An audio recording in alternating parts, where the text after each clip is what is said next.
नमस्कार दोस्तों, मैं सुप्रिया स्वागत करती हूँ आपका डिकोड एग्जाम के प्लेटफॉर्म पे।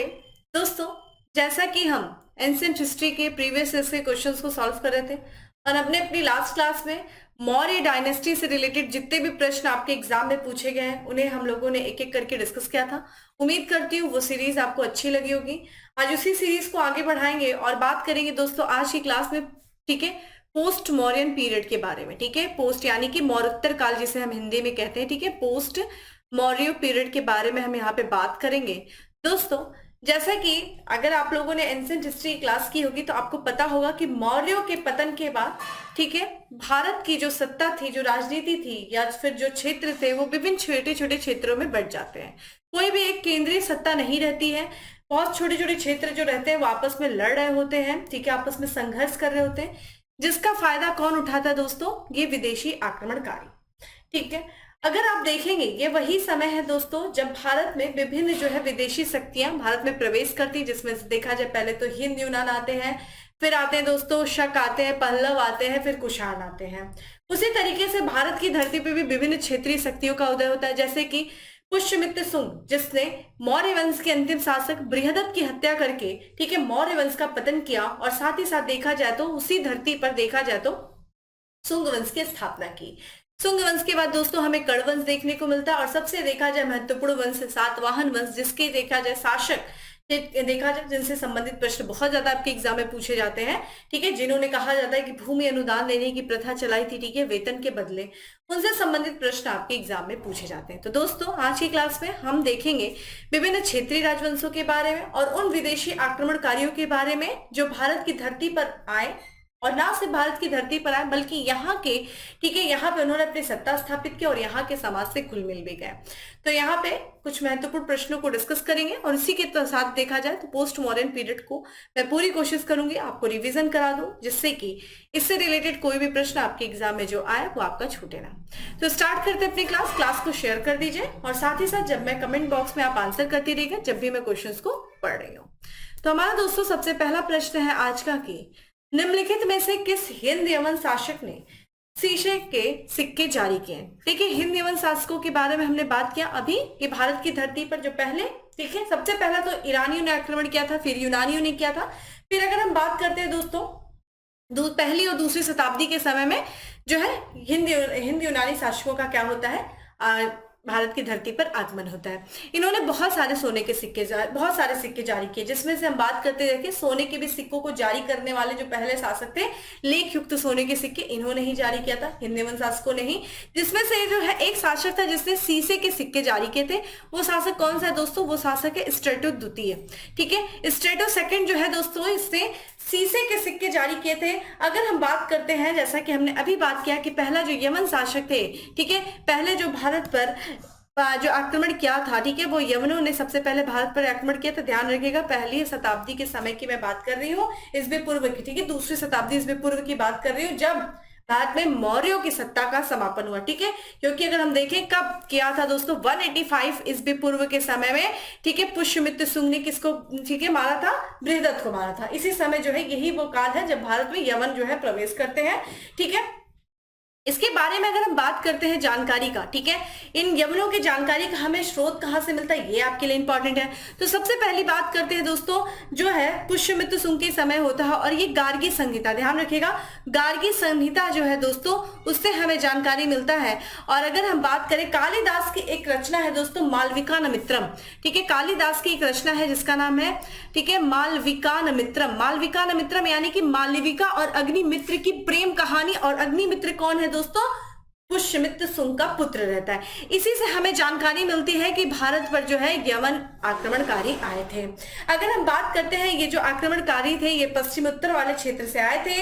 और इसमें से अगर देखा जाए, सबसे पहले अगर आपसे ये भी पूछ सकता है कि सबसे पहले सोने के सिक्के किससे जारी किए, तो ध्यान रखिएगा सबसे ज्यादा जो है सोने के सिक्के जारी इन्होंने किए। और इसमें से कौन था दोस्तों? तो मिनांडर। ठीक है, ध्यान रखिएगा, जो मिनांडर था उसने देखा जाए तो दोस्तों सोने के सिक्के जारी किए। सर्वप्रथम कौन सा हिंद यवन शासक था जिसने सोने के सिक्के जारी किए? तो अगर ये भी ध्यान रखिएगा, ऑप्शन में आपके मिनांडर भी दिया है, तो मिनांडर ने क्या किया था?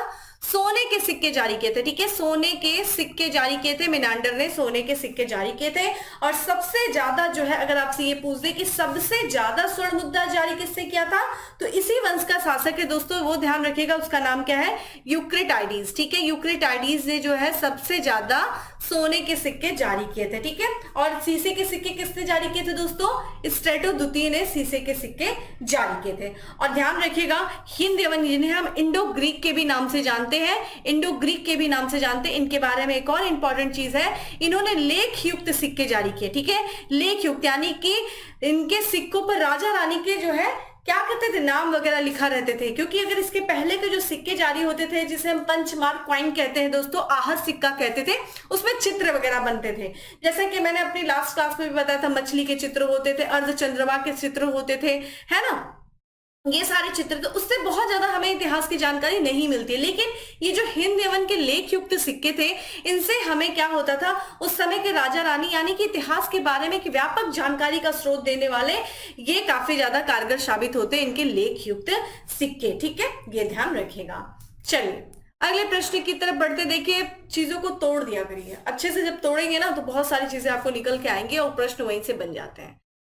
मेरे लिए भी आसान होता, आती और एक लाइन बता करके चल जाती, हाँ जी इसका आंसर ये है, ये है, ये है, और आप लोग बहुत खुश होते हैं। जनरली मैं देखती हूँ ऐसे ही बच्चे इन्हीं टीचर से खुश होते हैं।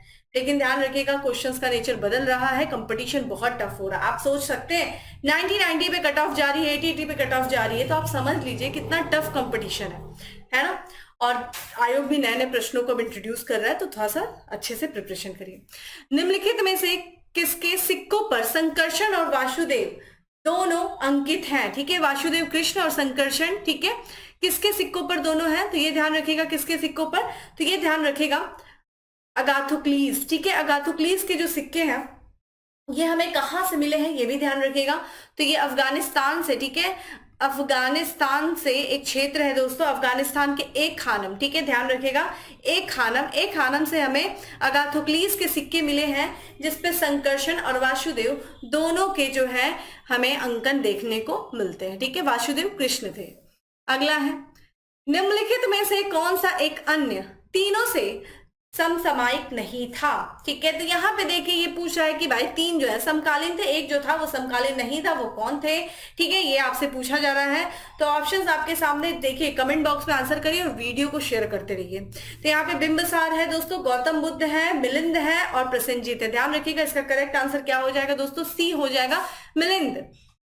मिलिंद जिसने, जो कि हिंद यवन शासक था, और हिंद यवन शासक यानी कि इंडो ग्रीक शासकों में सबसे पहले सोने के सिक्के जारी करने वाला शासक कौन है दोस्तों, मिलिंद है। और अगर मिलिंद के टाइम पीरियड की बात करें दोस्तों, तो ये कौन सा समय है दोस्तों, ध्यान रखिएगा, मिलिंद के टाइम पीरियड का समय क्या है, यहाँ पे टाइम क्या है, 165 से लेकर के लगभग दोस्तों 130, और कहीं कहीं पे दोस्तों इसके समय को लेकर के और भी, जैसे बहुत सारे, देखिए प्राचीन भारत में समय को लेकर के बहुत ज्यादा विवाद है इतिहासकारों में, और कहीं कहीं पे इसका जो समय लिखा गया है वो 160 से लेकर के 120 भी लिखा गया है, चूंकि आपसे टाइम पीरियड नहीं पूछेगा। लेकिन यहाँ पे समकालीन पूछ रहा है कि कौन एक दूसरे के समकालीन थे, लेकिन एक जो है अलग था, वो मिलिंद था।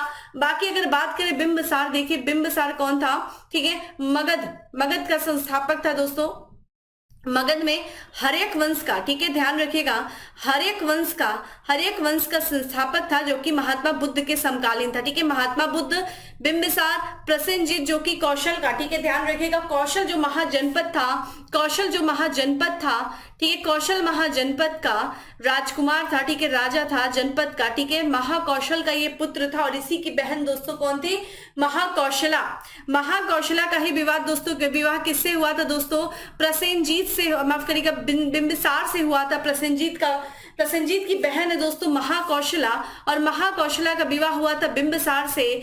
और ध्यान रखिएगा, आगे चल करके जब यही अजातशत्रु, ठीक है, हमने आपको बताया था ना कि काशी को दहेज में दिया था प्रसेनजीत ने, किसको, बिंबिसार को, और जब बिंबिसार के पुत्र अजातशत्रु ने बिंबिसार की हत्या कर दी थी, हत्या करने के बाद क्या हुआ था, प्रसेनजीत काफी नाराज हुआ था और काशी को वापस ले लिया था। और जब काशी को वापस ले लिया तो क्या हुआ, अजातशत्रु को क्या हो गया, इस बात का गुस्सा आ गया, उसने क्या किया, प्रसेनजीत पर आक्रमण कर दिया और प्रसेनजीत को हरा दिया। तो प्रसेनजीत ने अपनी जो पुत्री है दोस्तों वजीरा, वजीरा का विवाह अजातशत्रु से कर दिया और फाइनली जो है फाइनली रूप से अजातशत्रु को काशी दे दिया। तो इस तरीके से देखा जाए अजातशत्रु के समय पूरी तरीके से जो काशी आई थी मगध के अधीन आई थी।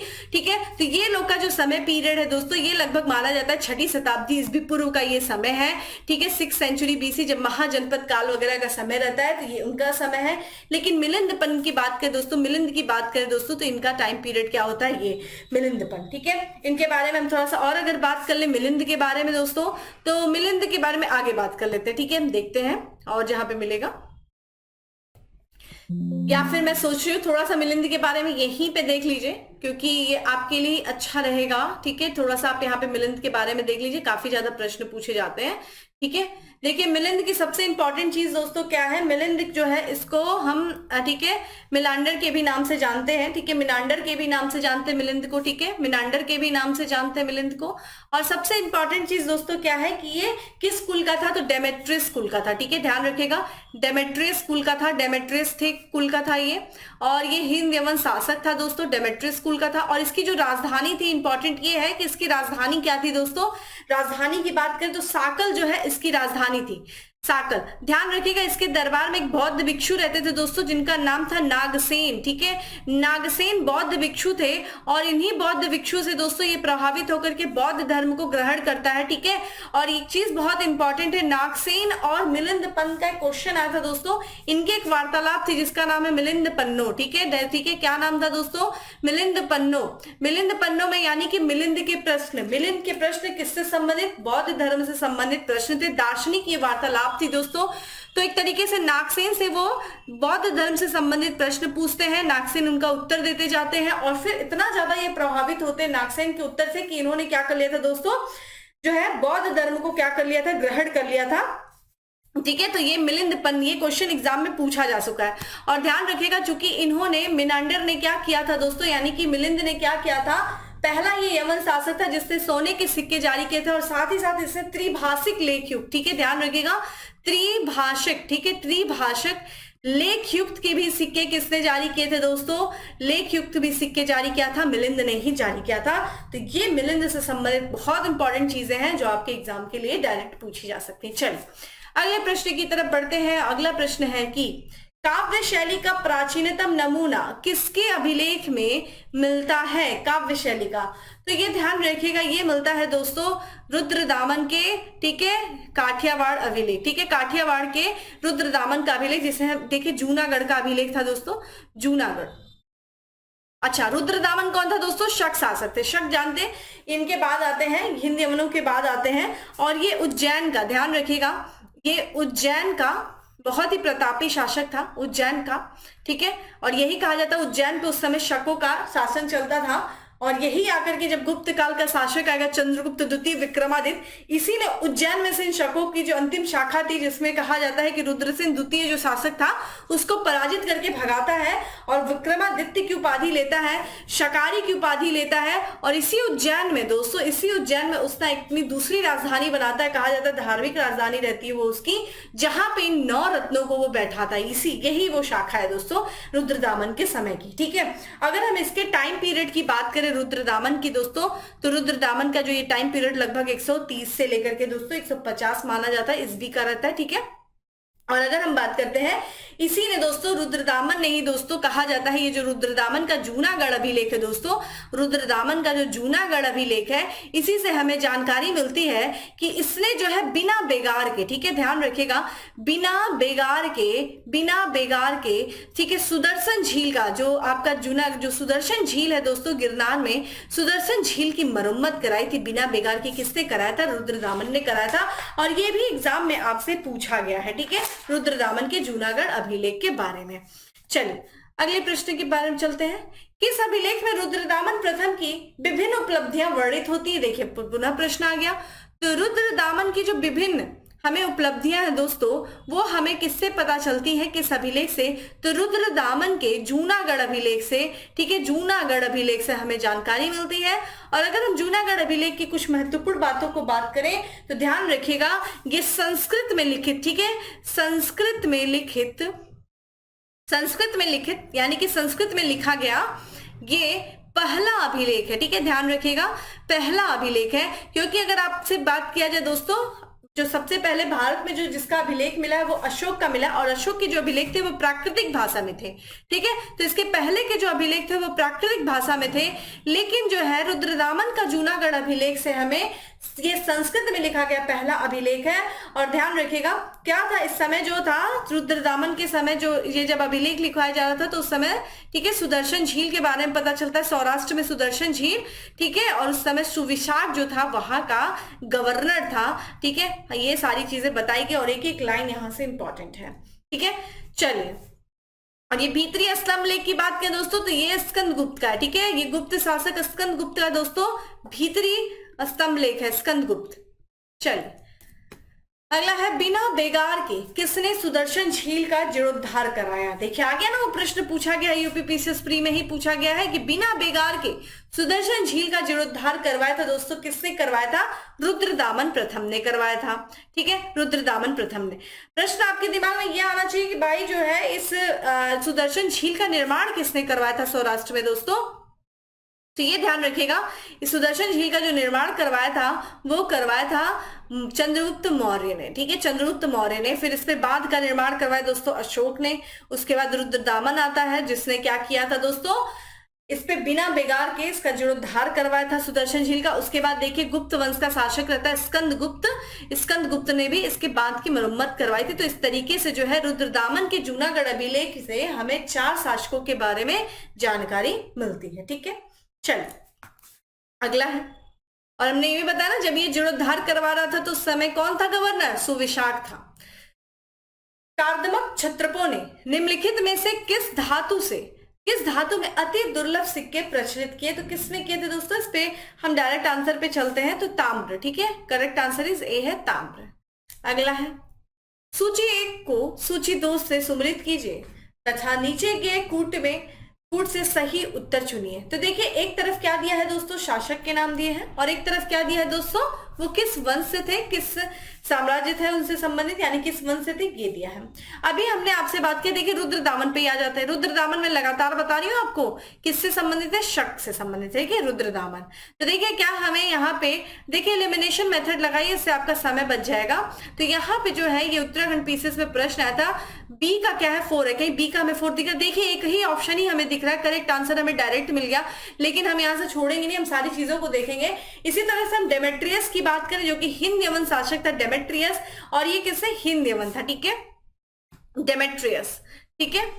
यहाँ पे गोंडो फर्निस की बात करें दोस्तों तो ये ध्यान रखिएगा, ये गोंडो फर्निस की बात करें दोस्तों तो ये पल्लव था, और विम कटफिसस की बात करें तो ये कुषाण था, विम कटफिसस, ठीक है, जिसे हम कटफिसस द्वितीय के नाम से जानते हैं। और इसी का पुत्र है दोस्तों कुषाण वंशी शासक कनिष्क, जिसके समय में चौथी बौद्ध संगीति हुई थी, इसी विम कटफिसस का पुत्र रहता है वो, ठीक है। चलिए अगले प्रश्न की तरफ बढ़ते हैं, और अगला प्रश्न है कि उत्तरी और उत्तरी पश्चिमी भारत में, ठीक है, सर्वाधिक संख्या में तांबे के सिक्कों को जारी किया गया था। तो किसके द्वारा जारी किया गया था? ये इंडो ग्रीक थे, कुषाण थे, शक थे, या फिर प्रतिहार थे? बताइए किसके द्वारा जो है ये उत्तर उत्तरी पश्चिमी वाले क्षेत्र में, क्योंकि जनरली जो थे आक्रमणकारी इन्हीं उत्तर पश्चिमी क्षेत्र से भारत में प्रवेश करते थे और इधर ही अपना साम्राज्य स्थापित करते थे, तो उसी क्षेत्र में ये अपने सिक्के वगैरह जारी करते थे। तो आप मुझे बताइए किस क्षेत्र में जो है इन्होंने तांबे के सिक्के को जारी किया था, किसने किया था, ठीक है। आप मुझे कमेंट बॉक्स में जल्दी से आंसर करिए।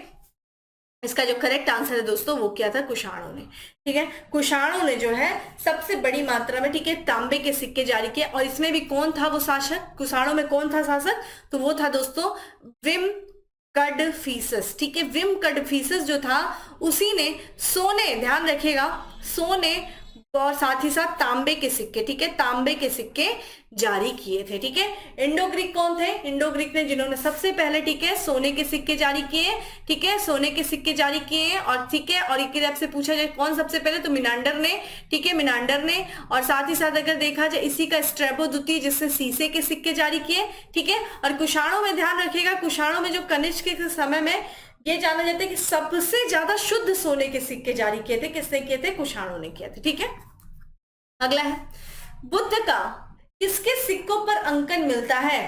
तो यहाँ पे विम कटफिसस, कनिष्क, नहपाड़ या फिर बुद्धगुप्त। देखिए किसके सिक्कों पर मिलता है, तो अगर आपको ये पता होगा कि भाई कौन सा शासक था जिसके समय में बौद्ध संगीति हुई थी, चौथी बौद्ध संगीति हुई थी, कौन सा वो शासक था, ठीक है, जिससे जो बौद्ध धर्म को मान रहा था, इसमें अगर पता हो तो जिसके बारे में इतिहास जानकारी देता है तो वो ध्यान रखिएगा कनिष्क। कनिष्क ही वो व्यक्ति है दोस्तों, वो कुषाण वंशी शासक है जिसके समय में चौथी बौद्ध संगीति हुई थी। बहुत इंपॉर्टेंट है, चौथी बौद्ध संगीति हुई थी दोस्तों इसके समय में, कनिष्क के समय में। और अगर हम कनिष्क के टाइम पीरियड की बात करें दोस्तों, कनिष्क का समय क्या था, इसका राज्याभिषेक जो हुआ था वो 78 ईस्वी में हुआ था और ये लगभग 101, ठीक है, 101 ईस्वी तक इसने शासन किया था। अपने राज्याभिषेक के समय इसने शक संवत जारी किया था दोस्तों, ये ध्यान रखिएगा। वहीं पे बात किया जाए दोस्तों तो इसे जो है द्वितीय अशोक कहा जाता है, ठीक है। इसने जो कार्य किए बौद्ध धर्म को अभी प्रचार प्रसार इसने किया था, इसलिए इसको द्वितीय अशोक कहा जाता है। ये भी आपसे पूछा जा सकता है कि किस जो है कुषाण वंशी शासक को द्वितीय अशोक कहा जाता है, कनिष्क को कहा जाता है। और इसकी राजधानी की बात किया जाए दोस्तों, कनिष्क की राजधानी क्या थी दोस्तों, ये ध्यान रखिएगा। राजधानी क्या थी, पेशावर थी, ठीक है, पेशावर इसकी राजधानी थी, ठीक है, जिसे हम पुरुषपुर के भी नाम से जानते थे, ये ध्यान रखिएगा, पुरुषपुर। और इसकी जो दूसरी राजधानी थी दोस्तों मथुरा थी, ठीक है, ये ध्यान रखिएगा। मथुरा शैली भी है ना, इसी के समय में मथुरा शैली आती है जिसमें महात्मा बुद्ध की पहली जो प्रतिमा बनी थी वो मथुरा शैली से बनी थी। और कनिष्क के ही समय में इस मथुरा शैली और साथ ही, ठीक है, मथुरा शैली और गांधार शैली का क्या हुआ था दोस्तों, उदय हुआ था, विकास हुआ था, देखने को मिलता है, ठीक है। और ठीक है, इसके जो है सिक्कों पर अगर हम बात करें दोस्तों, इसके सिक्कों पर हमें क्या देखने को मिलता है, बुद्ध का अंकन देखने को मिलता है। और इसका एक तांबे का सिक्का है दोस्तों, इसके द्वारा एक तांबे का सिक्का जारी किया गया था, तांबा सिक्का। और उस तांबे के सिक्के पे देखिए क्या अंकन देखने को मिलता है, साको मोनो बुद्ध, ठीक है। ये भी पूछ सकता है कि सोको, ठीक है, सोको मुनु बुद्ध, ठीक है, मुनु बुद्ध किसके सिक्कों पर मिलता है, तो इसके तांबे के सिक्कों पर कनिष्क। और साथ ही साथ दोस्तों जो भावी बुद्ध है, जहां से एग्जाम में आपसे पूछा भी गया है कि भविष्य के बुद्ध कौन है दोस्तों, मैत्रेय बुद्ध, ध्यान रखिएगा, मैत्रेय बुद्ध जो है ये भविष्य के बुद्ध है। और किसके सिक्कों पर जो है मैत्रेय बुद्ध का अंकन मिलता है, तो वो दोस्तों कनिष्क के, ठीक है, कनिष्क ही जो है सर्वप्रथम मैत्रेय बुद्ध का अंकन जो देखने को मिलता है वो कनिष्क के सिक्कों पर देखने को मिलता है। तो ये देखिए यहाँ पे एक एक पॉइंट आपके लिए इंपॉर्टेंट है, ठीक है। चलिए अगले प्रश्न की तरफ बढ़ते हैं। निम्नलिखित में से किस शासक को सर्वप्रथम सोने के सिक्के जारी करने का श्रेय दिया जाता है, तो देखिए यहाँ पे जितने भी शासक दिए हैं वो देखिए कुषाण वंशी। यहाँ पे प्रश्न अधूरा है, प्रश्न आपको ये पूछा था भाई कि यहाँ पे कौन सा कुषाण वंशी शासक है जिसने सर्वप्रथम सोने के सिक्के जारी किए थे, क्योंकि उस तरीके से देखा जाए सोने के सिक्के जारी करने का जो श्रेय दिया जाता है दोस्तों वो हिंद एवं शासकों को दिया जाता है जिन्होंने सोने के सिक्के जारी किए, लेख युक्त सिक्के जारी किए। लेकिन अगर पूछ दे आपसे कि भाई कौन सा कुषाण वंशी शासक है जिसने सर्वप्रथम सोने के सिक्के जारी किए, तो वो ध्यान रखिएगा वो है विम कड़फिसस, ठीक है। कौन है दोस्तों, वो है विम कड़फिसस। विम कड़फिसस को हम अन्य नाम से भी जानते हैं, इसको कड़फिसस द्वितीय के भी नाम से जानते हैं। किस नाम से दोस्तों, ठीक है, ध्यान रखिएगा, कड़फिसस द्वितीय के भी नाम से जानते हैं, ठीक है। क्योंकि अगर हम बात करें कुषाण वंश का, ठीक है, अगर आपसे पूछ दे भैया कि कुषाण वंश का, ठीक है, प्रथम शासक, पहला शासक कौन है दोस्तों, पहला शासक कौन है, तो वो है दोस्तों कड़फिसस, ठीक है, कड़फिसस प्रथम, ठीक है, कड़फिसस प्रथम है। और विम कड़फिसस जो है वो कुषाण शासक था जिसने सर्वप्रथम सोने के सिक्के जारी किए थे, ठीक है। अगला प्रश्न है, निम्नलिखित में से किसने भारत में स्वर्ण सिक्कों का प्रचलन नियमित उपयोग के लिए किया था, किसने किया था, किस शासक ने किया था दोस्तों, ये ध्यान रखिएगा। तो ये भी किसने किया था, विम कड़फिसस ने ही किया था, ठीक है। तो कुषाणों ने एक तरीके से आपसे ये भी कहा जा सकता है, वंश भी दे देगा दोस्तों कि किस वंश ने जो है स्वर्ण सिक्कों के प्रचलन जो है नियमित किया था, तो कुषाणों ने। और कुषाणों ने भी यहाँ पे पूछ दिया कौन से शासक ने, तो विम कड़फिसस ने किया था, ठीक है, बता दिया गया विम कड़फिसस के बारे में क्या था। अगला प्रश्न, योद्धे सिक्कों पर किस देवता का अंकन मिलता है। देखिए दोस्तों योद्धे जो थे एक तरीके की जनजाति थी, ठीक है। और यहाँ पे जो है ये योद्धे जो रहते हैं दोस्तों इनका एक साम्राज्य रहता है जो कि कहाँ पे रहता है, तो ये दक्षिण पूर्वी, ठीक है, ये जो आपका दक्षिणी पूर्वी पंजाब है दोस्तों, ठीक है, ध्यान रखिएगा। ये जो दक्षिणी पूर्वी पंजाब है, ठीक है, दक्षिणी पूर्वी पंजाब और किसके क्षेत्र के बीच में, और राजस्थान, ठीक है, और राजस्थान के बीच में, ध्यान रखिएगा, राजस्थान के बीच में, ठीक ठीक है। योद्धे जो थे ये क्या करते थे, शासन करते थे, योद्धे शासन करते थे। और योद्धाओं के बारे में पूछा जाता है कि भाई प्रमाण कहाँ से मिलता है, कौन कौन सी चीजें जो योद्धाओं के बारे में हमें जानकारी देती है। तो सबसे पहले तो पुराण है, ठीक है, पुराणों से हमें इनके बारे में जानकारी मिलती है। और कहाँ से मिलता है दोस्तों, अष्टाध्यायी, ठीक है। ये कौन से यहाँ पे देखा जाए तो पाणिनि की अष्टाध्यायी, ठीक है, माफ करिएगा पतंजलि की अष्टाध्यायी थी, पाणिनि ने, ठीक है, महाभाष्य, ठीक है। देखिए यहाँ पे कंफ्यूजन हो जा रहा है, जो पाणिनि के अष्टाध्यायी थे दोस्तों, ठीक है, पाणिनि ने अष्टाध्यायी, इसी पे टीका लिखा था महाभाष्य पतंजलि ने। अष्टाध्यायी से भी हमें जानकारी मिलती है। और किससे मिलती है दोस्तों, तो ये देखिए बृहत संहिता है, ठीक है, बृहत, ठीक है, संहिता से भी हमें और योद्धे के बारे में जानकारी मिलती है। और योद्धे पे देखा जाए कार्तिकेय, ठीक है, डी जो है इसका करेक्ट आंसर है, कार्तिकेय जो है, कार्तिकेय देवता का अंकन मिलता है। अगला है कनिष्क के सारनाथ बौद्ध प्रतिमा अभिलेख की तिथि क्या है। तो क्या है दोस्तों, ये ध्यान रखिएगा, ये इसके करेक्ट आंसर है बी है 81, यानी कि अपने राज्याभिषेक के तीसरे वर्ष। इसका देखिए राज्याभिषेक जो होता है इसका करेक्ट आंसर है, ठीक है, राज्याभिषेक इसका होता है इस समय। और इसी समय इसने बौद्ध जो है, एक माफ करिएगा, जो शक संवत जारी किया था, ठीक है। और ये जो है सारनाथ का जो बौद्ध अभिलेख का जो तिथि है वो 81 ईस्वी है। और यह जो है, ये जो अभिलेख है दोस्तों, ये जो प्रतिमा है सारनाथ बौद्ध प्रतिमा है दोस्तों, इसको ध्यान रखिएगा, ये मथुरा में थी पहले, ठीक है, मथुरा में थी, ठीक है। और मथुरा से देखा जाए ला करके कनिष्क ने जो है अपने राज्यारोहण के तीसरे वर्ष इसको सारनाथ में स्थापित किया था। तो कब किया था, 81 में, ठीक है। चलिए अगले प्रश्न है, शक संवत कब प्रारंभ किया गया। अभी मैंने बताया शक संवत जब कनिष्क का राज्याभिषेक हुआ उसी वर्ष, यानी कि शक संवत प्रारंभ होता है 78 ईस्वी में, ठीक है, ये चीज ध्यान रखिएगा। अगला है विक्रम संवत और यहाँ पे जो है शक संवत में कितना अंतर है दोस्तों। तो विक्रम संवत और शक संवत में कितना अंतर है ये आपसे पूछा जा रहा है। तो देखिए सबसे इंपॉर्टेंट देखिए, विक्रम संवत जो रहता है दोस्तों वो 70, ठीक है, 57 ईस्वी पूर्व का रहता है, ठीक है, ईस्वी पूर्व का रहता है, ठीक है। और यहाँ पे यानी कि बिफोर क्राइस्ट का रहता है। और यहाँ पे जो है जो शक संवत है दोस्तों वो 78 ईस्वी का रहता है, ठीक है। तो यहाँ पे ध्यान रखिएगा, तो विक्रम संवत और इसका अंतर यानी कि ईस्वी पूर्व का है, यानी कि हमें पीछे जाना पड़ेगा, तो हमें ऐड करना पड़ेगा। अंतर है तो लेकिन हमें ऐड करना पड़ेगा, कितना हो जाएगा, यहाँ पे बात करें तो 135, यानी कि 135 वर्ष का अंतर है, ठीक है। चलिए विक्रम संवत का प्रारंभ हुआ, अगेन वही प्रश्न आ गया, डायरेक्ट चलते। देखिए यहाँ पे आपको देख रहा है कि यहाँ पे आपको ध्यान रखिएगा ईस्वी पूर्व है, ठीक है, 57 ईस्वी पूर्व में इसका प्रारंभ हुआ। ध्यान रखिएगा यहाँ पे 78 ईस्वी दिया है, अगर ईस्वी पूर्व भी ऑप्शन दे देगा 78 ईस्वी पूर्व, ध्यान रखिएगा शक संवत तब गलत हो जाएगा, ईस्वी होना चाहिए।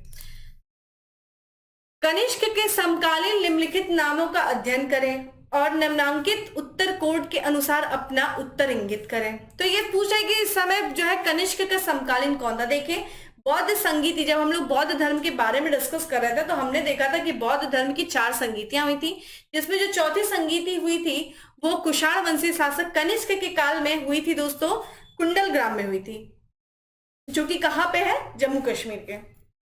और इस समय अध्यक्ष भी था और उपाध्यक्ष भी थे। अगर आपसे भाई पूछ दे कि अध्यक्ष कौन था दोस्तों, तो वसुमित्र थे, ठीक है। अध्यक्ष जो थे वो कौन थे दोस्तों, वसुमित्र थे, ठीक है, ये अध्यक्ष थे उसकी, ठीक है। और अगर हम बात करें उपाध्यक्ष कौन थे तो अश्वघोष थे, ठीक है, ये उपाध्यक्ष थे। तो यानी कि हमें 2 लोग तो मिल ही गए कि पहले और दूसरे जो थे ये कनिष्क के समकालीन थे। लेकिन हमें क्या आंसर यहाँ पे ये निकाल देना, ठीक है, ये आप निकाल दो। ये देखिए कालिदास की बात करें दोस्तों, कालिदास जो थे दोस्तों ये चंद्रगुप्त द्वितीय विक्रमादित्य के 9 रत्नों में से एक थे, ठीक है, 9 रत्नों में से एक थे, इसलिए इनका भी टाइम पीरियड, तो क्या ये भी ऑप्शन निकल गया सभी। तो करेक्ट आंसर क्या हो जाएगा, 1 और 2, ठीक है, ये ध्यान रखिएगा। यहाँ पे अगर हम अश्वघोष के बारे में, यहाँ पे विश्वामित्र के बारे में बात कर लेते हैं दोस्तों थोड़ा सा। कौन थे ये विश्वामित्र, बात करेगा वसुमित्र, विश्वामित्र कह रही हूँ मैं बार बार, ठीक है। वसुमित्र की बात करें दोस्तों तो ये जो है वसुमित्र हैं, इन्होंने एक रचना किया था दोस्तों, किसकी किया था, नाम देखिए उसका क्या है, विभाषा शास्त्र, ठीक है, विभाषा शास्त्र की रचना की थी। ये भी एग्जाम में आपसे पूछा जा सकता है कि विभाषा शास्त्र। तो ध्यान रखिएगा चौथी बौद्ध संगीति जो दोस्तों हुई थी उसमें क्या किया गया था, बौद्ध ग्रंथों पर टीका लिखा गया था। टीका जो लिखा गया था ये वसुमित्र के ही द्वारा लिखा गया था, उस टीका का नाम क्या था, विभाषा शास्त्र था, ठीक है। अगर हम अश्वघोष की बात करें, अश्वघोष कौन था दोस्तों, तो ये अश्वघोष जो थे ये ठीक है, कनिष्क के, ठीक है, कनिष्क के दरबारी कवि थे, ठीक है, ये कनिष्क के दरबारी कवि थे, ध्यान रखिएगा। कौन? अश्वघोष थे। और इन्होंने किस चीज की रचना की थी? राज कवि थे कह सकते हैं। और इन्होंने किसकी रचना किया था? तो ये भी आपसे पूछा जा सकता है। चलिए अब आप मुझे बताइएगा इन्होंने किस चीज की रचना की थी, कमेंट बॉक्स में आप मुझे आंसर करिए, ठीक है। चलिए भाई अगले प्रश्न की तरफ बढ़ते हैं। निम्नलिखित में से कौन एक कनिष्क के दरबार से संबद्ध नहीं है? देखिए अभी हमने बताया कि भाई अश्वघोष तो थे ही, ठीक है, अश्वघोष थे, ठीक है। और कौन है यहाँ पे? नहीं है अश्वघोष है। चरक थे क्या? नागार्जुन थे, पतंजलि थे। तो यहाँ पे अगर हम डायरेक्ट आंसर पे थे, देखिए पतंजलि नहीं थे, क्योंकि अगर हमें बात करें दोस्तों, पतंजलि जो थे दोस्तों वो इसी वंश में, इसी समय में जो है पुष्यमित्र शुंग, ठीक है, पुष्यमित्र शुंग के ये, ठीक है, दरबार में थे, ठीक है, और पुष्यमित्र शुंग के दरबार में थे। इन्होंने क्या किया था? पाणिनि की अष्टाध्यायी पर, ठीक है, पाणिनि की अष्टाध्यायी पर टीका लिखा था। किस नाम से? महाभाष्य के नाम से टीका लिखा था, ठीक है। इन्होंने ही पुष्यमित्र शुंग के समय अश्वमेघ 2 अश्वमेघ यज्ञ करवाया था, ठीक है। अगर हम बात कर लेते हैं यहाँ पे अन्य लोगों की, देखिए अश्वघोष क्या थे? ये राजकवि थे, किसके? कनिष्क के राजकवि थे। और ध्यान रखिएगा इनके ही इन्होंने उपाध्यक्षता की थी चौथे बौद्ध संगीति की, ठीक है। तो एक तरीके से कनिष्क के दरबार में देखा जाए अश्वघोष रहते थे दोस्तों, चरक रहते थे, नागार्जुन रहते थे, इन्होंने बहुत महत्वपूर्ण भूमिका निभाई। नागार्जुन रहते थे, अश्वघोष। यहाँ पे बात करें दोस्तों, जो एक आयुर्वेद ग्रंथ है जिसका नाम है दोस्तों चरक संहिता, ठीक है, एक आयुर्वेद ग्रंथ है। ये राजवैद्य थे दोस्तों कनिष्क के, और इन्होंने रचना की है दोस्तों चरक संहिता की, जो कि क्या है दोस्तों? एक आयुर्वेद ग्रंथ है, ठीक है, इन्होंने रचना किया था, ठीक है। और साथ ही साथ बात करें तो ये क्या थे? राजवैद्य थे। किसके राजवैद्य थे दोस्तों? कनिष्क के राजवैद्य थे। इंपॉर्टेंट देखिए नागार्जुन है, नागार्जुन भी क्या थे? इन्हीं के दरबार में थे। और ध्यान रखिएगा ये जो है माध्यमिका, ठीक है, माध्यमिका दर्शन के क्या थे? माध्यमिका दर्शन के, माध्यमिक दर्शन के ये प्रतिपादन इन्होंने किया था। और इन्होंने एक सूत्र की रचना की थी, वो भी एग्जाम में आपसे पूछा जा सकता है कि नागार्जुन ने दोस्तों किस सूत्र की रचना किया था, ये एग्जाम में ध्यान रखिएगा। इन्होंने किया था, ठीक है, प्रज्ञा, ठीक है, पारमिता, ठीक है, प्रज्ञा पारमिता सूत्र की रचना किसने किया दोस्तों? नागार्जुन ने किया था, जिन्होंने माध्यमिका दर्शन का क्या किया था? प्रतिपादन किया था, ठीक है। तो यहां से इंपॉर्टेंट हम लोगों ने देख लिया, हम लोगों ने अश्वघोष के बारे में पढ़ा, हम लोगों ने चरक को समझा, हम लोगों ने नागार्जुन को समझा। एक एक ऑप्शन में दोस्तों आपको समझाते हुए चल रही हूँ, कारण यही है कि आपको एक स्मार्ट स्टडी करते हुए सारी चीजों को रिविजन भी करना है। अगला है निम्नलिखित नगरों में से किसका उल्लेख कनिष्क के रबतक अभिलेख में नहीं है? देखिए रबतक अभिलेख की बात करें दोस्तों, जो कनिष्क का रबतक अभिलेख था, आपसे ये भी पूछ सकता है कि रबतक अभिलेख किस शासक से संबंधित है? तो कनिष्क से संबंधित है, जो कि अफगानिस्तान में, ध्यान रखिएगा कहां से हमें मिला? तो अफगानिस्तान में दोस्तों एक सुर्ख है, ठीक है, सुर्ख, ठीक है, सुर्ख कोटल है, उसी के निकट जो है, सिर्ख कोटल के निकट एक रबतक नामक स्थान है, ठीक है, एक रबतक नामक स्थान है, वहीं से मिला। इसमें देखा जाए दोस्तों तो कनिष्क का, और ये इसको प्राप्त किया गया था 1993 में जो है इसे प्राप्त किया गया था। और इसमें 4 नगरों के बारे में, 4 जो है नगरों के बारे में बात किया गया है, जिसमें से एक नगर नहीं है दोस्तों, वो कौन नहीं है?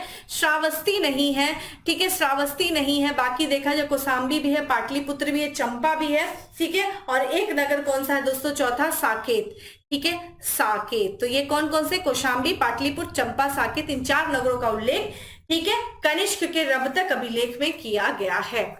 अगला है पुष्यमित्र शुंग द्वारा 2 अश्वमेध यज्ञ किए जाने के बारे में जानकारी किस लेख से मिलती है? ये देखिए पीसीएस प्री 2018 में ये प्रश्न पूछा गया था।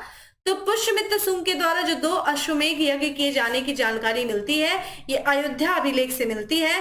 तो ये कौन है, किसका है ये अभिलेख? तो धनदेव का, ठीक है, धनदेव, जो कि कहाँ का था उस समय? अयोध्या का ये गवर्नर था दोस्तों, अयोध्या का ये गवर्नर था। और अयोध्या के गवर्नर के यानी कि धनदेव के अयोध्या अभिलेख से हमें पुष्यमित्र शुंग के द्वारा 2 अश्वमेध यज्ञ किए जाने की जानकारी मिलती है। और इस यज्ञ का दोस्तों पुरोहित कौन था, ये भी आपसे पूछा जा सकता है। पुरोहित कौन था, ठीक है, पुरोहित की बात करें तो पतंजलि, ठीक है। पतंजलि जो थे उस यज्ञ के क्या थे, पुरोहित थे, ठीक है। और पुष्यमित्र शुंग का अगर आपसे टाइम पीरियड पूछे तो 185 से लेकर के क्या माना जाता है दोस्तों, ये 142, ठीक है, 142 ईस्वी पूर्व माना जाता है, ठीक है। ये जब तक शासन करता है दोस्तों राजा की उपाधि नहीं धारण करता है, ये एक सेनापति की ही तरह क्या करता है, शुंग वंश पर शासन करता है, क्योंकि ये मौर्य वंश के अंतिम शासक बृहदत्त का ही सेनापति था। जब इसका पुत्र आता है दोस्तों कौन, अग्निमित्र, तो वो एक शासक की तरह पूरे राज्यारोहण अपना करवाता है, ठीक है। अगला है शुंग वंश के बाद किस वंश ने ठीक है, किस वंश ने भारत पर राज किया, किस वंश ने किया दोस्तों, बार बार बताया जा रहा है। शुंग वंश के बाद दोस्तों करता है कर्ण वंश, ठीक है। कर्ण वंश जो है शासन करता है। अगर हम बात करें दोस्तों तो कर्ण वंश जो है, शुंग वंश का अंतिम शासक दोस्तों कौन था, ये ध्यान रखिएगा। शुंग वंश का एक अंतिम शासक है दोस्तों, अंतिम शासक रहता है दोस्तों, जिसका नाम क्या था वो ध्यान रखिएगा, देवभूति, ठीक है, देवभूति। और देवभूति का दोस्तों प्रधानमंत्री है, ठीक है, देवभूति का प्रधानमंत्री है दोस्तों, जिसका नाम देखिए क्या है, वासुदेव, ठीक है, वासुदेव। और वासुदेव ने क्या किया था दोस्तों, इसकी हत्या कर दी थी, देवभूति की हत्या करके, ठीक है, 75 ईस्वी पूर्व में, ठीक है, माना जाता है कि जो है 75 ईस्वी पूर्व में क्या करता है, कर्ण वंश की स्थापना करता है, ठीक है, वासुदेव के द्वारा, ठीक है, 75 ईस्वी पूर्व में। चलिए अगला, उसके बाद सातवाहन आते हैं दोस्तों।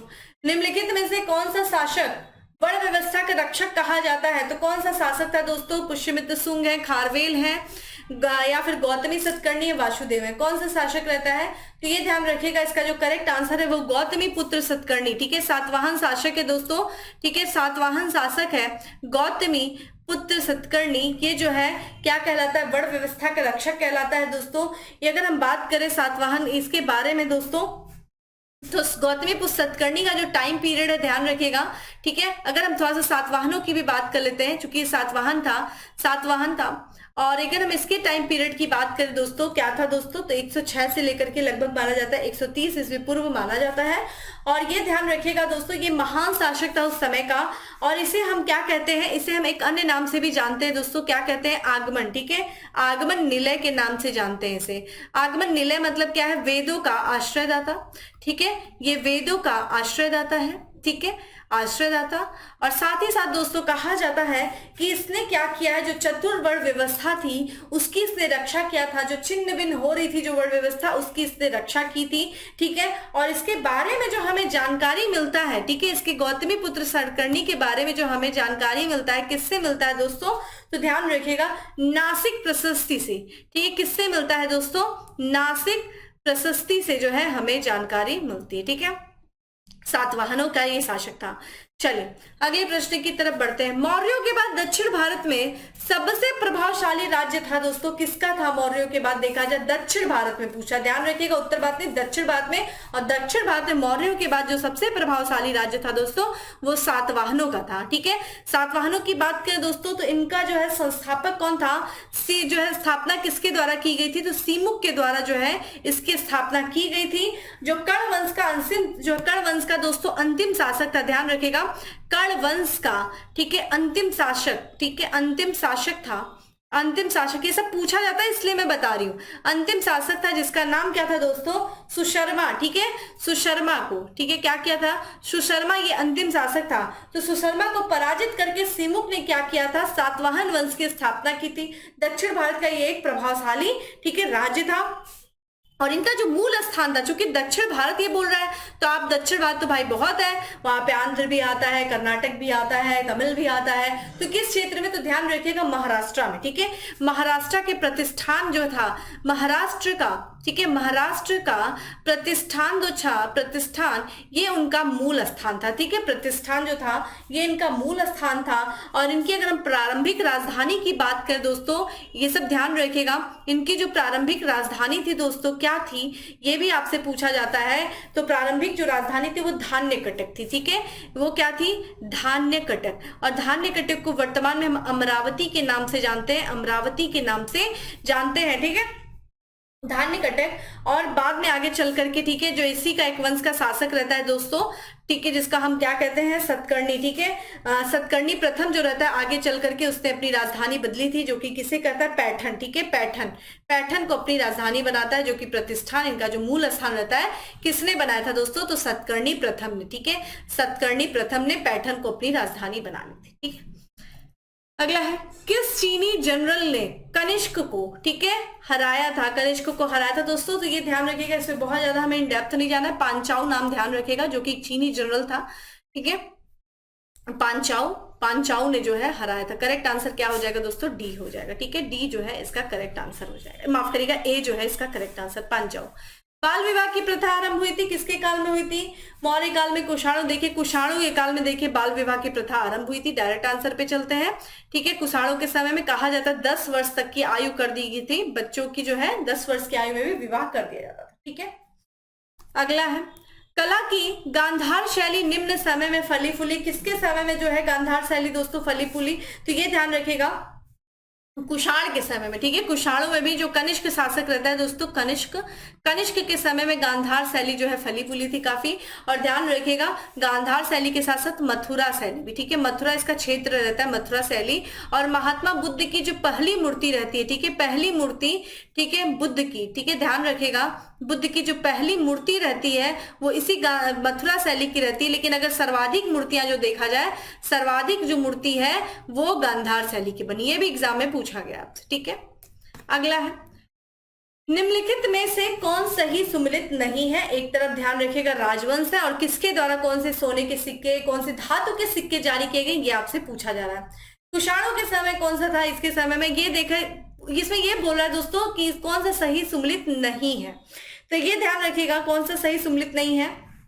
यहाँ पे देखा जाए सातवाहन, ठीक है, सातवाहन जो है, सातवाहनों ने स्वर्ण के सिक्के नहीं जारी किए थे दोस्तों।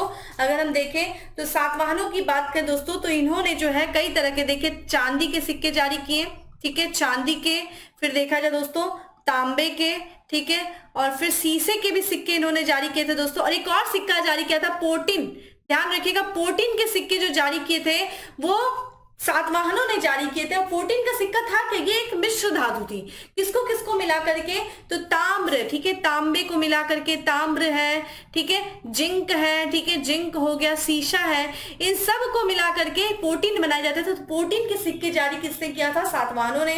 कुषाणों ने देखा जाए दोस्तों स्वर्ण और तांबे के सिक्के जारी किए, बिल्कुल करेक्ट है। स्वर्ण रजत के सिक्के ध्यान रखिएगा ये आपके गुप्तों ने जारी किए। कल्चरी की बात करें तो स्वर्ण रजत तांबे के सिक्के जारी किए थे, ठीक है।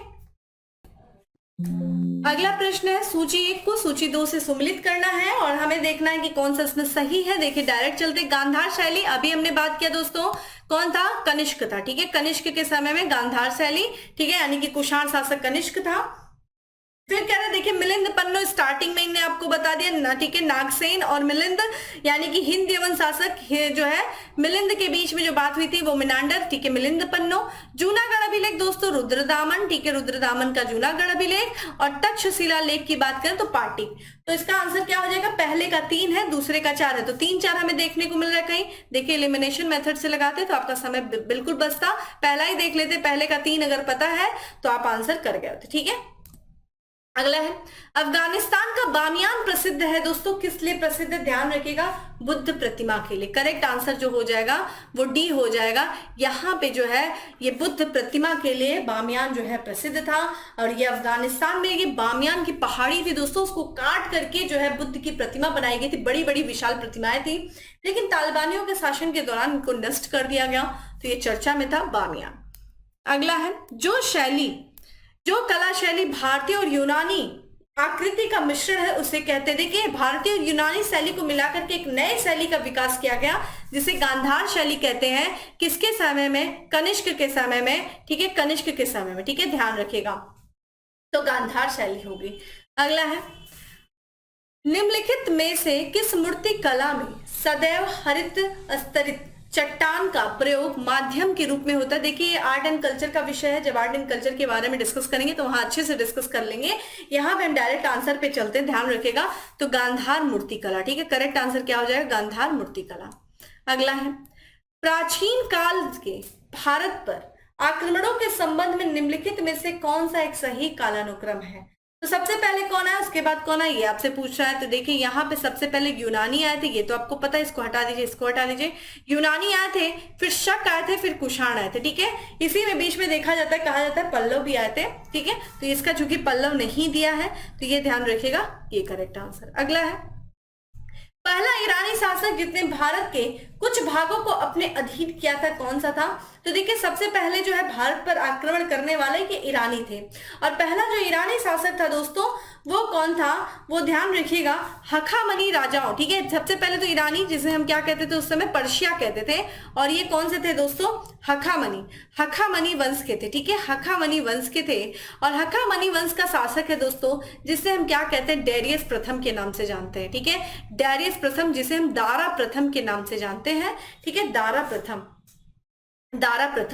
और इसी दारा प्रथम ने, कहा जाता है, भारत पर पहला सफल ईरानी, क्योंकि इसके पहले भी साइरस ने शायद आक्रमण किया था, जहां तक मुझे याद है वो असफल था, लेकिन जो है सबसे पहले जो है साइरस का ही उत्तराधिकारी है दोस्तों डेरियस प्रथम, जिसे हम दारा प्रथम के नाम से जानते हैं। इसने भारत पर सफल ईरानी आक्रमण किया था। भारत के जो है पश्चिमोत्तर सीमा क्षेत्र में, ध्यान रखिएगा, ये जो पश्चिमोत्तर वाला सीमा क्षेत्र है उनके कुछ क्षेत्रों पर अधिकार कर लिया था, ठीक है। और कहा जाता है ये कब, इसका एक 3 अभिलेख है, ठीक है, इसके 3, ठीक है, अभिलेख है, 3 अभिलेख है। ये 3 अभिलेख हमें जानकारी देते हैं कि 1516 ईस्वी के पूर्व में जो है ये डायरस प्रथम ने सिंध नदी का, ठीक है, जो सिंध नदी का क्षेत्र है दोस्तों, जो पश्चिमी चीन, यहाँ पे जो सिंध नदी के क्षेत्र में जो पश्चिमी में पंजाब है, ठीक है, पंजाब, और साथ ही साथ दोस्तों ध्यान रखिएगा जो आपका सिंधु के बीच के क्षेत्र पर इसने राज किया था। और ये 3 अभिलेख इसके कौन है, ये आपसे एग्जाम में डायरेक्ट पूछ सकता है, उसको नाम लिख लीजिए। तो एक बेहस्तून का अभिलेख है, ठीक है, जिसे हम कहते हैं बेहस्तून का अभिलेख है, ठीक है, बेहस्तून। अगर आपसे पूछ दिया जाए भाई दूसरा अभिलेख कौन है, तो पर्सिपोलस का अभिलेख है, ठीक है, पर्सिपोलस का अभिलेख है। और तीसरा अगर बात किया जाए कौन सा अभिलेख है, ये सब इसी का है, ध्यान रखिएगा, इंपॉर्टेंट है दोस्तों, ठीक है, नक्शे रुस्तम अभिलेख, नक्शे रुस्तम, ठीक है, नक्शे रुस्तम अभिलेख जो है ये दारा प्रथम का है, जो हमें भारत पर इसके द्वारा आक्रमण किए जाने की और भारत के कुछ क्षेत्रों को अपने जो है राज्य में, साम्राज्य में मिलाने की क्या करता है, जानकारी देता है, ठीक है। बहुत समय तक ये शासन करते हैं, लेकिन जब यही सिकंदर आता है तो इन लोग को, यही जो है ईरानियों के इस पूरे क्षेत्र को जीत लेता है यूनानी आक्रमण करके, ठीक है। फिर इसके बाद सिकंदर यूनानियों का आक्रमण होता है। अगला है, निम्न राजवंशों में से सबसे पुराना राजवंश कौन सा है दोस्तों? तो यहाँ पे देखिए डायरेक्ट आते हैं आंसर पर, सातवाहन। देखिए सातवाहनों के बारे में ऑलरेडी हम लोगों ने बहुत सारी बातें डिस्कस कर ली, इसलिए अब हम नहीं डिस्कस करेंगे, वरना आप ही बोर हो जाते हैं। सातवाहन, ठीक है, सातवाहन।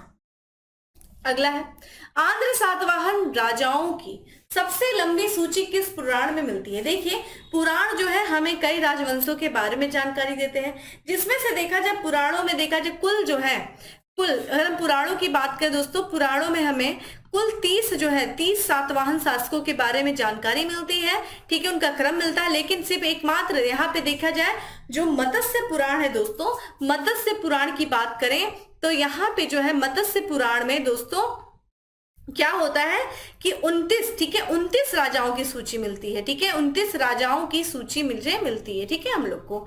देखिए वायु पुराण भी एग्जाम में आया था पीसीएस में, अभी इसी वर्ष पूछा गया था वायु पुराण में किसकी जानकारी मिलती है, किस, तो वायु पुराण की बात करें तो गुप्त वंश की जानकारी मिलती है।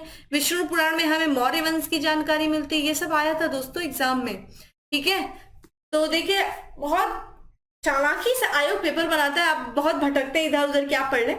जो ऑप्शंस रहता है ना दोस्तों, जैसे इस साल एग्जाम जो आया ना उसके ऑप्शंस को अच्छे से देख लिया करिए, अगले साल उसी के ऑप्शन से क्वेश्चंस बन जाते हैं, तो ऑप्शंस को भी छोड़ा मत करिए, ठीक है।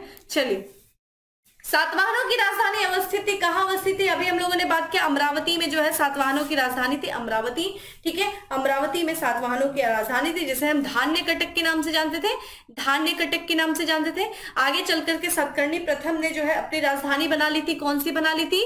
प्रतिष्ठान, ठीक है, पैठण, जो कि मूल स्थान था किसका दोस्तों? इन सातवाहनों का। अगला है, निम्नलिखित शासकों में से किसके लिए एका ब्राह्मण प्रयुक्त हुआ है? एका ब्राह्मण यानी कि अद्वितीय ब्राह्मण, ब्राह्मणों का रक्षक। किसको, किसके लिए दोस्तों? ब्राह्मणों का एकमात्र रक्षक अद्वितीय ब्राह्मण कौन है? देखिए ब्राह्मणों का सातवाहन जो थे ये ब्राह्मण शासक हुआ करते थे, और इसी में से गौतमी पुत्र सतकर्णी जो था उसे दोस्तों क्या कहते हैं? ठीक है, गौतमी पुत्र सतकर्णी को हम एका ब्राह्मण कहते हैं। ठीक है, चलिए अगला है। एक तरफ तो हमें यहाँ पे देखिए सुम्मिलित करना है, एक तरफ राजवंश दिया है, एक तरफ राजधानी दी है। चलिए एक एक करके हम बात कर लेते हैं। यहाँ पे ध्यान रखिएगा, सुंग वंश की राजधानी क्या थी दोस्तों? सुंग वंश किस क्षेत्र में आए थे दोस्तों? तो ध्यान रखिएगा ये आए थे पाटलिपुत्र में। ठीक है, पाटलिपुत्र मगध के क्षेत्र में इन्होंने शासन किया था, तो पहला जो हो जाएगा, ठीक है, सुंग वंश। अभी हम लोगों ने सातवाहनों के भी बारे में बात किया, पैठन। तो क्या एलिमिनेशन मेथड यहाँ पे लग रहा है? ठीक है, बिल्कुल जी लग रहा है, पहला तो हमें आंसर मिल गया। ठीक है, तो यहाँ पे देखिए क्या है, हम बाकी निकाल देंगे। कदम, देखिए कदम के वनवासी, बार बार एग्जाम में सर ऐसे बोलते हैं ना, कदम के वनवासी, तो ये जो है इससे ध्यान रखिए, वनवासी। महोबा जो थे चंदेल, चंदेल के शासकों ने, ठीक है, चंदेल, चंदेल जिन्होंने खजुराहो के मंदिर बनवाया था दोस्तों, मध्य प्रदेश खजुराहो का मंदिर ये चंदेल शासकों के ही द्वारा बनवाया गया था। महोबा इनकी राजधानी हुआ करती थी। करेक्ट आंसर क्या हो जाएगा? ए हो जाएगा। ठीक है, अगला है, निम्नलिखित को कालानुक्रम अनुसार व्यवस्थित कीजिए। तो पहले देखिए सातवाहन थे, वाकटक के चालुक्य थे। कौन से थे दोस्तों? ये आपसे पूछ रहा है। देखिए सबसे पहले हम बात करें दोस्तों कालानुक्रम, अगर हम बात करते हैं यहाँ पे जो है सातवाहन, तो सातवाहन जो थे दोस्तों ये प्रथम जो है प्रथम शताब्दी के समय में थे। ठीक है, प्रथम शताब्दी, ठीक है, शताब्दी ईस्वी पूर्व के समय थे। तो पहले तो सातवाहन आ जाएंगे। एलिमिनेशन मेथड लग रहा है भैया? बिल्कुल लग रहा है। अगर यहां से पता होगा तो करेक्ट आंसर हमें यही मिल गया, डी, सीमुख। इसका संस्थापक दोस्तों कौन था? ये भी पढ़ लेते भाई। संस्थापक कौन था? सातवाहनों का संस्थापक सीमुख था। ठीक है, सातवाहनों का संस्थापक कौन था? सीमुख था। ठीक है, चूंकि अब दूसरे पे वाकटक आते हैं दोस्तों, वाकटकों की बात करें दोस्तों, तो इन्होंने जो शासन किया था वो तृतीय शताब्दी में किया था। ठीक है, कब किया था? तृतीय शताब्दी में किया था। ठीक है, और वाकटकों के संस्थापक कौन थे? विंध्य शक्ति। ठीक है, विंध्य शक्ति ने वाकटक की स्थापना की थी, वाकटक साम्राज्य की। चालुक्य दोस्तों ये ध्यान रखिएगा 10वीं शताब्दी के समय आते हैं। ठीक है, चालुक्य कब आते हैं दोस्तों? 10वीं शताब्दी के समय आते हैं। 10वीं शताब्दी के समय बहुत बाद में आते हैं। और इनके संस्थापक कौन थे? मूलराज प्रथम। ठीक है, मूलराज प्रथम जो थे वो इनके संस्थापक थे। ठीक है, चलो आगे बढ़ते हैं। अगला है, नीचे दो वक्तव्य दिए गए हैं जिनमें एक को अभिलेख है और दूसरे को कारण कहा गया है। ठीक है, तो एक कथन है, दूसरा कारण है। कथन क्या है? सातवाहन काल में संस्कृति के साथ जो है यहाँ पे संस्कृत के साथ प्रकृति और अन्य लोक भाषाओं का विकास हुआ। तो क्या संस्कृत के साथ हमें अन्य लोक भाषाओं का विकास हुआ? सातवाहन राजाओं ने साहित्य रचना के लिए संस्कृत तथा अन्य लोक भाषाओं को अपनाया। तो कथन और कारण हमें क्या सही देखने को मिल रहा है? डायरेक्ट आंसर पे आते, बिल्कुल सही बात है, क्योंकि अगर सातवाहन राजाओं की बात करें दोस्तों तो यह कथन भी सही है और कारण भी सही है। देखिए सातवाहन जो थे दोस्तों, वो सातवाहन शासक जो थे वो स्वयं भी बहुत विद्वान थे और बहुत सारे विद्वानों के जो संरक्षक भी थे, यानी कि इनके दरबार में बहुत सारे विद्वान रहा करते थे। एक 17वां जो है सातवाहन शासक दोस्तों हाल बहुत इंपॉर्टेंट है। ये खुद भी कवि था और विद्वानों का संरक्षक था। और हाल ने दोस्तों ध्यान रखिएगा एक रचना की थी गाथा सप्तपदी। ठीक है, ध्यान रखिएगा एग्जाम में पूछा जाता है गाथा सप्तशती। ठीक है, गाथा सप्तशती जो कि प्राकृतिक भाषा में इसने लिखा था। यहाँ पे देखिए प्राकृतिक क्या दिया ना, प्राकृतिक और अन्य लोक भाषाओं का विकास हुआ। बिल्कुल हुआ, क्योंकि यहाँ के जो शासक थे वो स्वयं प्राकृतिक भाषा में क्या कर रहे हैं? रचनाएं कर रहे हैं। ठीक है, और इसी के दरबार में देखिए कौन कौन रहते थे? यहाँ हाल के दरबार में दोस्तों बहुत महत्वपूर्ण गणाट दे रहे थे। क्या गर्दा यहाँ पे जो है गणाट दे रहते थे। ठीक है, और जिन्होंने किसकी रचना की थी दोस्तों? बृहद कथा, ठीक है, बृहद कथा मंजरी की रचना की थी। वहीं पे अगर हम बात करें दोस्तों, इन्हीं के दरबार में सर्ववर्मन भी रहते थे। ठीक है, सर्ववर्मन भी रहते थे, जिन्होंने किसकी रचना की थी दोस्तों? संस्कृत व्याकरण की रचना की थी। देखिए यहां से हमें क्या मिल रहा है? संस्कृत व्याकरण की रचना की थी सर्ववर्मन ने, जो कि हाल के दरबार में रहते थे। तो ये देखिए यहाँ पे हमें इसका मिल गया। और यहाँ पे सातवाहन राजाओं ने क्या किया था? साहित्य रचना के लिए संस्कृत और अन्य लोक भाषाओं को अपनाया था। जैसा कि प्राकृतिक भाषा में हाल जो था उसने गाथा सप्तशती की रचना की थी। ठीक है, अगला है, सातवाहन शासकों के संदर्भ में निम्नलिखित कथनों में से कौन सा कथन सत्य है? तो सातवाहन नरेश प्राकृतिक भाषा के पोषक थे। अभी मैंने आपसे बात किया कि सातवाहन जो है शासक हाल ने गाथा सप्तशती की रचना जो की थी वो प्राकृतिक भाषा में किया था। तो यहाँ हमें पहला तो सही मिल गया, ठीक है, पहला जो है क्या मिल गया, सही मिल गया, ठीक है, तो पहला जो है दोस्तों सही है। सातवाहन काल में कला के लोक पक्ष को अधिक प्रोत्साहन मिला, बिल्कुल मिला, ये भी करेक्ट है, ठीक है, करेक्ट है, दूसरा भी करेक्ट है। तो आंसर क्या हो जाएगा, यहाँ पे जो है निम्नलिखित में से कौन सा युग्म सही सुमिलित नहीं है। एक तरफ अभिलेख दिया है, दूसरी तरफ शासक दिया है। तो यहाँ पे देखिए हाथी गुम्फा अभिलेख, ये तो बिल्कुल सही है, कल से ही मैं आप लोग को बता रही हूँ भैया, ये सही है, ठीक है। नासिक गौतमी पुत्र, ठीक है, ये भी सही है, गौतमी पुत्र का नासिक अभिलेख।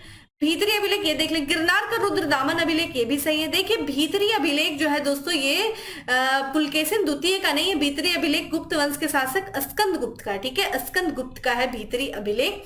अगर हम पुलकेशिन द्वितीय की बात करें दोस्तों तो इसका जो अभिलेख वो है एहोल अभिलेख। एहोल अभिलेख जो कि यहाँ पुलकेशिन द्वितीय के दरबारी कवि थे दोस्तों रवि कीर्ति ने जो है इस एहोल अभिलेख को लिखा था। और इसी एहोल अभिलेख से हमें जानकारी मिलती है पुलकेशिन द्वितीय का हर्षवर्धन के साथ जो है नर्मदा नदी के तट पे क्या युद्ध, ठीक है, जिसमें जो है हर्षवर्धन की हार होती है और फिर उसका जो है दक्षिण भारत की तरफ जो विस्तार करने का सपना रहता है वो अधूरा रह जाता है। तो यहाँ पे हमें क्या मिलता है दोस्तों, ये गलत है, यानी कि करेक्ट आंसर जो हो जाएगा ये, ठीक है, भीतरी अभिलेख स्कंदगुप्त का है। निम्नलिखित में से किस वंश के शासक को पुराणों में श्री पर्वतीय कहा गया है, किसे कहा गया, किस वंश के, तो ये इक्ष्वाकु वंश के। करेक्ट आंसर पे आते हैं, इक्ष्वाकु वंश को जो है ये जो है पुराणों में श्री पर्वतीय कहा गया है। और अगर आपसे पूछ दे भैया इक्ष्वाकु वंश का संस्थापक कौन है, ये भी ध्यान रखिएगा। संस्थापक की बात करें दोस्तों, इक्ष्वाकु वंश का संस्थापक कौन है, तो वो ध्यान रखिएगा शांतिमूल, श्री शांतिमूल जो है, श्री शांतिमूल, ठीक है, इसका संस्थापक है इक्ष्वाकु। और अगर हम बात करें ये जो क्षेत्र था इनका शासन का क्षेत्र था, ये महाराष्ट्र वाला क्षेत्र था। तो राजधानी जो थी दोस्तों इनकी क्या थी, अमरावती थी, ठीक है, अमरावती जो थी इनकी राजधानी थी, जिसे हम धान्य कटक कहते हैं, ठीक है। और इसने जो है आगे चल करके इसने जो है यानी कि आगे चल करके जो पहले राजधानी इनकी जो अमरावती हुआ करती थी, क्योंकि ये सातवाहनों के क्या थे दोस्तों, ये सातवाहनों के, ठीक है, ध्यान रखिएगा, सामंत थे। तो जिस क्षेत्र में सातवाहन शासन करते थे उसी के बाद आए, और सातवाहनों की राजधानी अमरावती थी। लेकिन इन्होंने आकर के अपनी राजधानी को बदलते हुए क्या कर दिया दोस्तों, ये ध्यान रखिएगा, नागार्जुन कोंड, ठीक है, क्या किया, राजधानी को नागार्जुन कोंड में स्थानांतरित कर दिया, ठीक है, नागार्जुन कोंड में हस्तांतरित कर दिया, जिसे हम किस नाम से जानते हैं, विजयपुरी के नाम से जानते हैं, ठीक है, किस नाम से जानते हैं, विजयपुरी के नाम से जानते हैं, ठीक है। वही बात करें दोस्तों, सबसे इंपॉर्टेंट चीज इक्ष्वाकु की ये है दोस्तों, जो आप ईंटों के मंदिर को देखते हैं ना दोस्तों, ईंटों की मंदिर, ठीक है, ईंटों की मंदिर, तो ईंटों की मंदिर का निर्माण करने का कार्य सबसे पहले इक्ष्वाकु ने किया था, ठीक है, ईंटों की मंदिर, ठीक है, ईंटों की मंदिर का निर्माण इन्होंने करवाया था, ठीक है, इक्ष्वाकु ने। चलो एक तरफ देखिए यहाँ पे निम्न कथनों पर विचार करिए। कथन है, कारण है, कुषाण फारस की खाड़ी और लाल सागर से होकर व्यापार करता था, उनकी सुसंगठित नौसेना उच्च कोटि की थी। देखिए यहाँ पे हम डायरेक्ट आंसर पे चलते हैं, इसका करेक्ट आंसर जो है वो है सी है। देखिए कुषाणों के पास कोई भी जो है अपनी उच्च कोटि की नौसेना नहीं थी। बाकी कुषाण की बात करें तो फारस की खाड़ी और लाल सागर से होकर के वो व्यापार करते थे। अगला है, राजा खारवेल का नाम जुड़ा हुआ है किस लेख से। तो देखिए हम बात कर रहे थे बार बार हाथी गुम्फा अभिलेख। करेक्ट आंसर क्या हो जाएगा दोस्तों इसका, हाथी गुम्फा अभिलेख से राजा खारवेल का नाम जुड़ा है, ठीक है। हाथी गुम्फा अभिलेख की बात किया जाए तो ये हमें कहाँ मिलता है दोस्तों, उदयगिरी की पहाड़ियों में जो है, उदयगिरी की पहाड़ियों, ठीक है, कहाँ पे है दोस्तों, उड़ीसा के, ठीक है, जिसे हम उस समय कलिंग बोलते थे। कलिंग का ही राजा है दोस्तों, कलिंग का शासक है ये, ठीक है, ये कलिंग का शासक है, कलिंग का, ठीक है, कलिंग का ये शासक है। और उदयगिरी की पहाड़ियों में, उड़ीसा के उदयगिरी की पहाड़ियों से ये खारवेल का हाथी गुम्फा अभिलेख मिला है। और ये ध्यान रखिएगा बिना तिथि का अभिलेख है ये, ठीक है, ये बिना तिथि का अभिलेख है, ठीक है, बिना तिथि का ये अभिलेख है। और इसे हमें जो राजा खारवेल है उसके बचपन के बारे में, उसके शासन के बारे में, उसके एक तरीके से जीवन के बारे में बहुत सारी जानकारी हमें खारवेल के हाथी गुम्फा अभिलेख से मिलती है। और खारवेल का हाथी गुम्फा अभिलेख पहली बार जो है नहरों के निर्माण का साक्ष्य देने वाला प्रथम अभिलेखीय साक्ष्य है, क्योंकि मैंने आपको बताया था कि नंद वंश का जो संस्थापक है महापद्मनंद, उसने कलिंग पर आक्रमण करके, ठीक है, क्या किया था, जिनसेन की प्रतिमा को मगध ले गया था और कलिंग में एक नहर का निर्माण करवाया था। और उस नहर के निर्माण की जानकारी देने वाला जो साक्ष्य है, जो अभिलेख है, वो हाथी गुम्फा अभिलेख है। इसलिए जो है नहरों का प्रथम अभिलेखीय साक्ष्य माना जाता है खारवेल का हाथी गुम्फा अभिलेख। ठीक है, अगला है, निम्नलिखित राजाओं में से कौन जैन धर्म का संरक्षक है? तो देखिए, अशोक क्या थे दोस्तों, ये बौद्ध धर्म के संरक्षक थे। ठीक है, पहले प्रारंभ में ये शैव थे, बाद में बौद्ध धर्म के हो गए। हर्ष भी दोस्तों बौद्ध धर्म का संरक्षक रहता है। ठीक है, यहाँ पे खारवेल जो रहता है दोस्तों, वो जैन धर्म का संरक्षक रहता है। इसी के दरबार में जिनसेन, इसके समय में जिनसेन की प्रतिमा थी। ठीक है, जिसको उठा करके कौन ले गया था दोस्तों, वो आपका महापद्मनंद। अगला है, कलिंग नरेश खारवेल निम्न में से किस वंश से संबंधित है? देखिए, चेदी वंश से संबंधित है, ध्यान रखिएगा। करेक्ट आंसर, डायरेक्ट आंसर पे चलते, क्यों इतना हम लोग अंदर जाए, इतना काफी है। चेदी वंश से संबंधित थे। नेक्स्ट है, हाथी गुम्फा अभिलेख किस शासक के विषय में जानकारी देता है? अभी मैंने बताया भैया, हाथी गुम्फा अभिलेख खारवेल के बारे में जानकारी देता है। ठीक है, पूर्व रोमन शासक जस्टिनियन का सर्वाधिक महत्वपूर्ण योगदान किस क्षेत्र में था दोस्तों? तो विधि के क्षेत्र में था। ठीक है, विधि के क्षेत्र में, न्याय के क्षेत्र में, विधि के क्षेत्र में जो ये पूर्व रोमन शासक है जस्टिनियन, इन्होंने सर्वाधिक महत्वपूर्ण योगदान दिया। अगला है और आज का लास्ट है, जो आपका पेरिप्लस ऑफ द इरिथ्रियन सी किसने लिखी है? दोस्तों, पेरिप्लस ऑफ द इरिथ्रियन सी हमें बहुत सारे बंदरगाहों से होने वाले व्यापार के बारे में जानकारी देता है, बहुत ही महत्वपूर्ण है। उस समय रोम से भारत का जो व्यापार होता था उसके बारे में बहुत ज्यादा जानकारी देता है ये पेरिप्लस ऑफ द इरिथ्रियन सी, जिसके बारे में देखा जाए, कहा जाता है इसके बारे में किसने इसको लिखा था, उसका उपयुक्त कोई जानकारी नहीं, इसलिए करेक्ट आंसर हो जाएगा ई, यानी कि उपयुक्त में से कोई नहीं। तो दोस्तों, ये था आज का हमारा पोस्ट मॉडर्न पीरियड से रिलेटेड जितने भी प्रश्न अभी तक आपके एग्जाम में पूछे गए हैं, उनको हम लोगों ने एक एक करके डिस्कस किया। उम्मीद करती हूँ आपको अच्छा लगा होगा दोस्तों। देखिए, जो आपको बताना है वो मैं बताऊंगी ही आपको, वन लाइनर बता करके। अगर आप चाहते हैं कि मैं वन लाइनर बता करके भाई आपको चली जाऊं, तो प्लीज आप कमेंट बॉक्स में आंसर करिएगा, बताइएगा मुझे, कमेंट बॉक्स में बता दीजिएगा कि हाँ भाई एक ही चीज बता करके आप आगे बढ़िए। अगर आप चाहते हैं कि मैं इन डेप्थ आपको थोड़ा बताऊं, तो प्लीज आप थोड़ा सा कोऑपरेट करिएगा। ठीक है, बाकी वीडियो को शेयर करिए, लाइक्स करिए, अच्छा लगे तो कमेंट करिए। डिसलाइक भी आपकी वो जिम्मेदारी, क्योंकि लोकतंत्र है, अच्छा बुरा सब कुछ आपको लग सकता है। जो अच्छा लग रहा है वो अच्छा लगा है, जिसे बुरा लग रहा है वो भी बता सकते हैं कि हाँ मैम बुरा लग रहा है, कहाँ पे बुरा लग रहा है, जरूर ये चीज बताइएगा। ठीक है, तो हमें चलिए अगले जो है क्लास में मिलते हैं। तब तक के लिए ध्यान रखिए अपना, ख्याल रखिए अपना। ठीक है, रिवीजन करते रहिए और युद्ध के मैदान में, ठीक है, एकदम दृढ़ निश्चित होकर के खड़े रहिए। चलिए फिर मिलते हैं अगले सेशन में, तब तक के लिए bye, have a good day, stay safe.